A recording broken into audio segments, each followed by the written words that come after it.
The source. I am a magnetic energy force. Everything I want aligns by choice. I am power, I am the source. I am power, I am divine. Everything I seek is already mine. I'm the light, I'm the course. I am a magnetic energy force. Yes. I don't wait for the world to see what's already alive in me. I don't chase, I create. Every moment I radiate. Faith on repeat. Come on, welcome in, welcome in. Comes back around. Flow like water, move like fire. Every step takes me higher. No more fear, I release. I'm alive with infinite peace. When I trust, I receive what I imagine I achieve. I am the source. I am a magnetic energy force. Everything I want aligns by choice. I am power, I am the source. I am power, I am divine. Everything I seek is already mine. I'm the light, I'm the force. I am a magnetic energy force. My words create, my thoughts ignite. I move with rhythm, I move with light. Every dream obeys my tone. Every vision becomes my own. I rest, I rise, I trust my flow.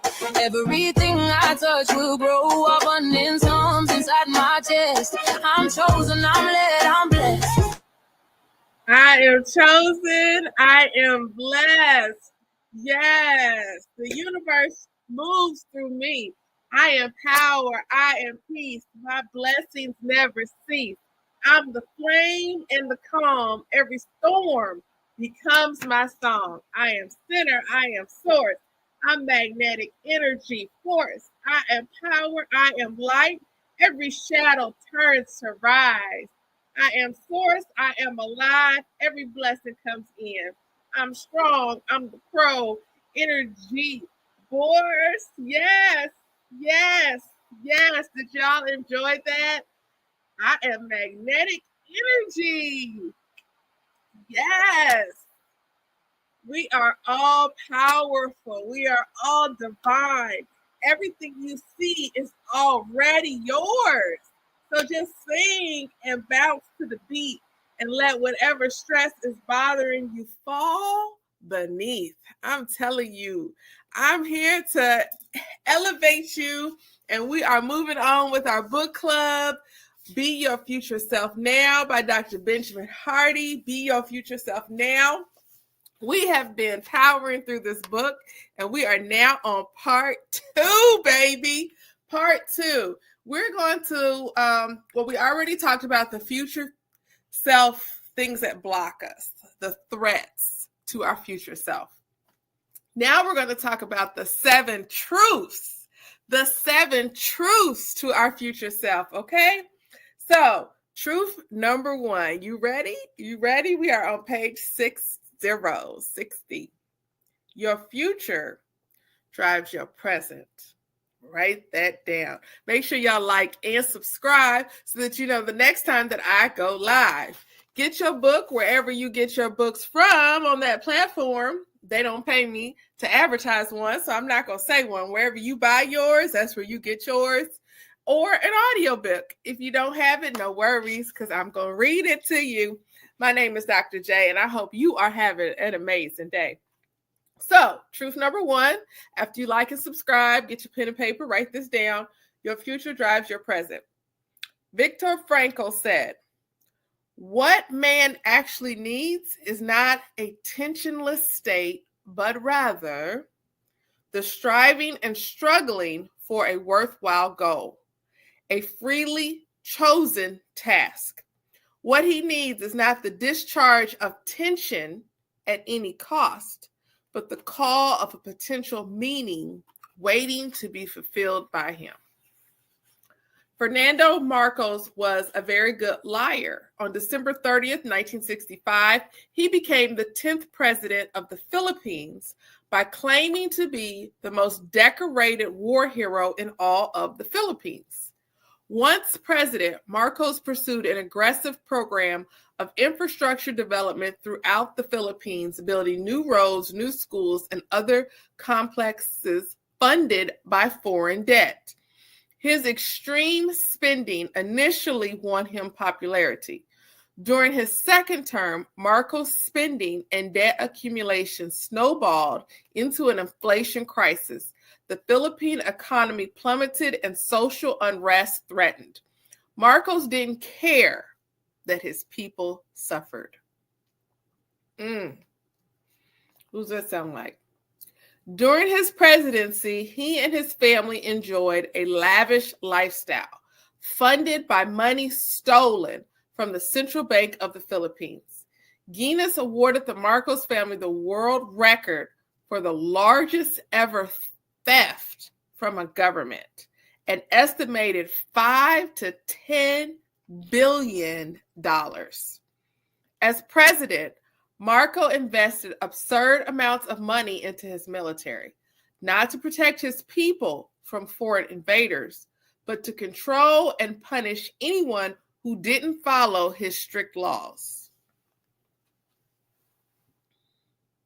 During Marcos' reign, history repeats itself. The Philippines fell deeply in debt, socially and morally corrupt. The nation was split by internal division and strife. Manny wanted to overthrow the government, including a young and rising politician named Nino Aquino Jr., born into a political family. Nino was elected mayor in 1955 when he was only 23 years old. 5 years later, age 27, he became the nation's youngest vice governor. A family man, in 1954, he married Cory Samlung Kanjangka Corazana, a well-educated Catholic woman from an affluent Filipino family. During Nanya's rising career, Cory primarily focused on raising their growing family of 5 children. Supported her husband's career and offering great wisdom in his decision-making. In 1968, during her first year as a senator, Nino accused Marcos of corruption in establishing a garrison state by ballooning the armed forces budget. Nino boldly criticized the president and his wife, Imelda, for their extravagant lifestyles and fraud. Nino's following grew, and he became the leading candidate to replace Marcos as president in the 1971 elections. His why was strong. His why was strong. He envisioned a Philippines characterized by democracy and freedom, moral laws, good leadership, and a people united and abundant. On August 21st, 1971, there was a kickoff rally for the Liberal Party with crowds cheering and bands playing. Suddenly, 2 bombs exploded. Killing 8 people and critically wounding 120 others. Nino was not present at the rally despite being the Liberal candidate, and Marcos claimed Nino orchestrated the bombing. Remember, we said Marcos was a liar. This event sparked a chain of political and social unrest over the next years. Marcos used the growing chaos as an opportunity to further his aims. He was barred by the 1935 Constitution to seek a third presidential term. If this don't sound familiar. But on September 21st, 1972, he declared martial law. There is nothing new under the sun. Oh my goodness. So he was barred by the Constitution to seek a third presidential term. So apparently he tried it, right? And then he declared martial law. Shortly thereafter, he abolished the existing Constitution, allowing him to remain in office. Are y'all picking up what I'm putting down? Under martial law, Marcos immediately arrested Nino and sentenced him to death. Nino spent the next 8 years in prison awaiting his trial. Okay, so wait a minute. Didn't Nino replace Marcos as president? So how could Marcos do that? I'm going to have to rewind and watch and reread this myself. But let's keep going. Okay, So, under martial law, Marcos immediately arrested Nino and sentenced him to death. Nino spent the next 8 years in prison awaiting his trial. Isolated, Corey raised her 5 children alone. After nearly 6 years in prison, Nino remained committed to the democracy of his country. He did a hunger strike, which nearly killed him, and in 1978 ran for president from his prison cell. In mid-March 1980, Nino suffered a severe heart attack. He was transported from prison to the Philippine Heart Center, where he suffered a second heart attack.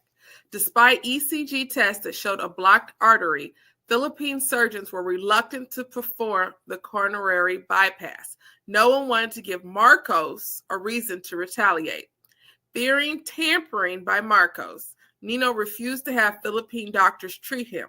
He requested to travel to the United States with his family for the surgery, which was granted, conditional that he immediately return upon healthy and say absolutely nothing negative about Marcos while abroad.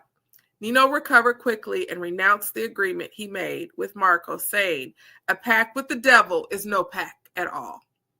During the next 3 years, from 1980 to 1983, Nino, Corey, and their children lived in Boston, Massachusetts, in the United States.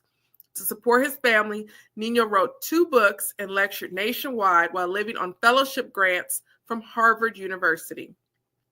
In early 1983, Nino learned of the deteriorating political situation back home, as well as Marcos' failing health. He felt compelled to return and speak to Marcos about returning the country to democracy before extremists took over. Nino knew returning to the Philippines could cost him his life. Martin Luther King Jr. said, "If a man hasn't found something he will die for, he isn't fit to live." International airlines were warned that they'd be denied landing rights and forced to return if they attempted to fly Nino back to the Philippines. Barred from entering the Philippines, Nino secured a fake passport from a separatist group opposing Marcos. Through a series of precautious flights, Nino landed in the Philippines on August 21st, 1983, which was my 3rd birthday. Sensing his own doom, he wore a bulletproof vest and told the journalists accompanying him on the flight, "You have to be very ready with your hand camera because this action can become very fast. In a matter of 3 or 4 minutes, it could all be over. And I may not be able to talk to you again after this." Once the plane landed at Manila International Airport, Nino stepped out onto the staircase leading to the tarmac and was immediately shot in the head and killed. Nino's assassination was a tipping point for the nation and galvanized a surge of opposition, protests, and discontent against the Marcos government.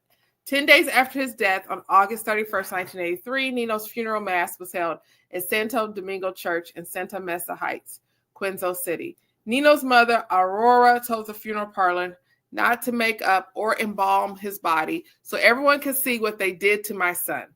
More than 2 million people lined the streets for the procession. The jury acquitted all 26 defendants involved in the murder of Corey's husband. Despite staying out of the limelight, this was her moment of decision. In the words of the historian Will Durant, the ability of the average person could be doubled if the situation demanded it. Corey committed to overthrow the Marcos regime and restore democracy to the Philippines. The self-described housewife became the figurehead of the anti-Marcos movement. In the lead up to the 1986 presidential election and sensing the growing momentum against him, Marcos suddenly announced snap elections. A petition quickly spread urging Corey to run for president. That's the woman, right? That's the wife, right? The widow. In response to the millions who signed the petition, Corey announced her candidacy on December 3rd, 1985. During the campaign, Marcos viciously attacked Corey, saying she was just a woman who had no experience.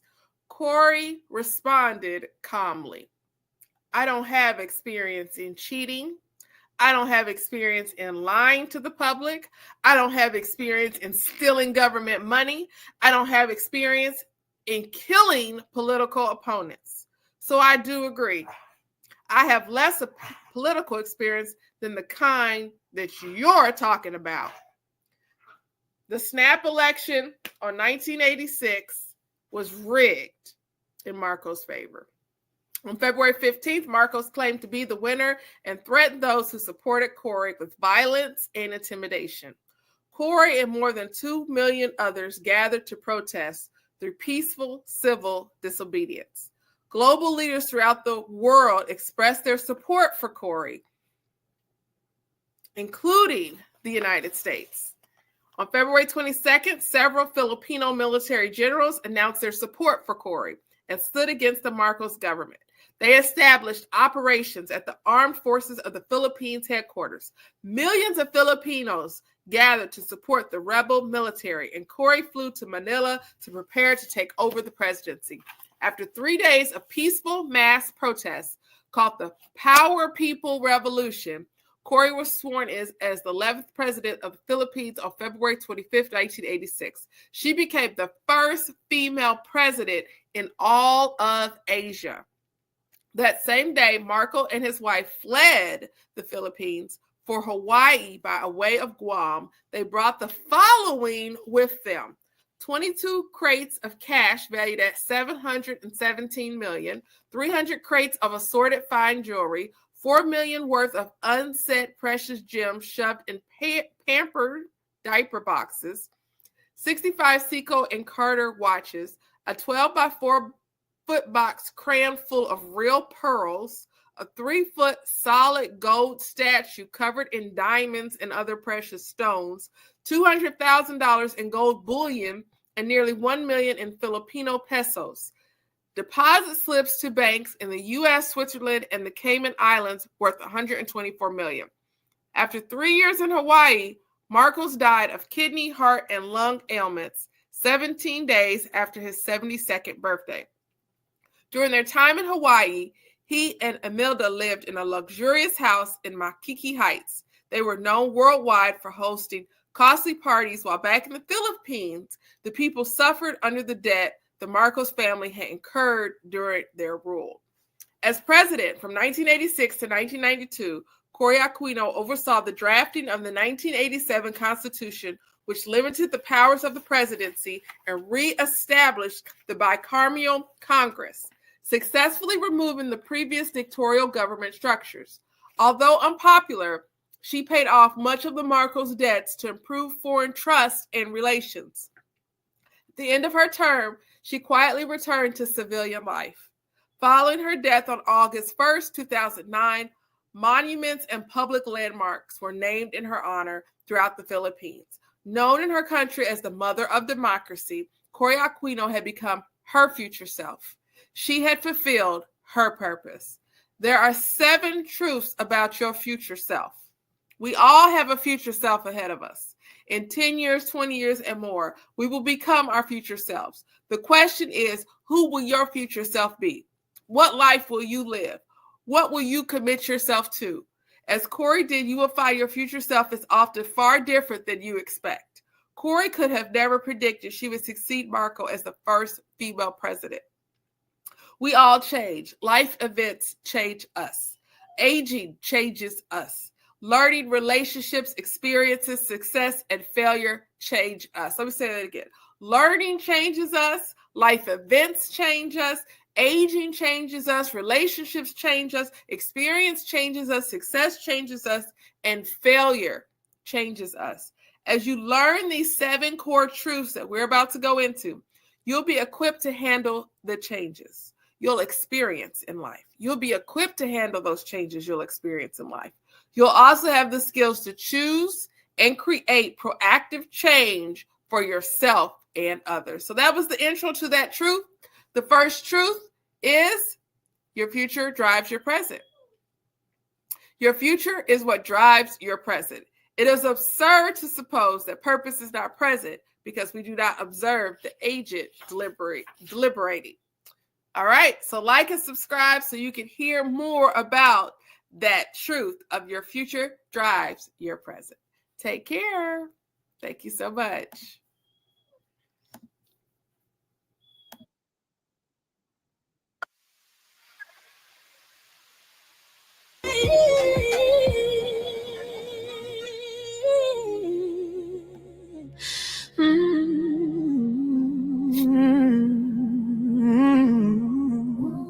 I am power, I am peace, I am the source, the energy flows through me.